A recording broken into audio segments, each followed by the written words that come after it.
Let's talk loading media.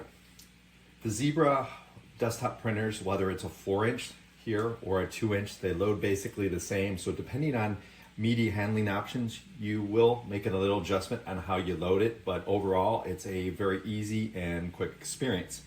So let's take a look. Over here we have a printer that has what we call a peeler or a dispenser. So what you're going to want to do, the first thing I look at is, let's look at the type of media we're using here. This is what we call a gap. Now other types of media can feature a black mark that would be either here, or a notch, or a full black line. So depending on your media, you want to make sure the sensor is adjusted. So since this is gap, the sensor is going to sit about here. And what you're going to do is you're going to grab the guides, and you want to make sure you don't grab them here. This puts some stress on the printer. It can cause it to either pop out, or if you apply too much pressure over time, you could break these things. So you want to make sure that you always grab the guides from the thumb impressions. And what you'll do is you'll take the core of the media and set it on these little posts.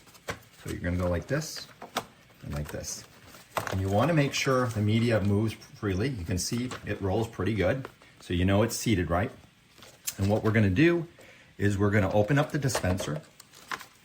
And what you can do is you might give the media a little curl here so that you can push it through here like this.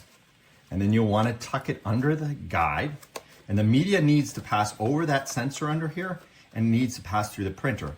The reason for that is it needs to sense the media, and at the same time, if it's left inside the printer, it can potentially shift and jam. So you always want to pass the media through the printer. You can do this, tighten it up, push the dispenser in, close up the printer, and you're all set. This particular printer has a cutter, so let me show you how to load the media in that one. Now you can see the media guides are sized to a certain width. So what you want to first do is release the latch, okay? And then again, you don't want to grab the top. You want to grab here. You're going to take your media.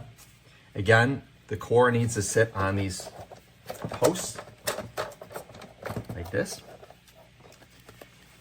And again, you might have to add a little curl to feed it through. So you push it through the front of the cutter. And again, you always want to pass over the sensor and come out the other end of the printer. Again, to prevent potential jamming, it needs to come through the printer. You tuck it under the guides and you're done. This particular printer has linerless.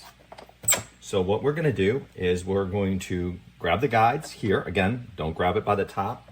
We're going to set the core of the media on top of these posts. Again, you want to make sure it spins freely. You're going to grab a little bit of the label and you're going to bring it through the front of the printer, and it's passing over the sensor and out. You tuck it under the guides like this, and you're done. Now this particular printer has no media handling options at all. So again, we're going to take our media, again, always checking our sensor is in the right spot. We're going to grab it here. We're going to set the core of the media on the posts. We're going to pull the media over the sensor and out the front of the printer and tuck it in just like this. And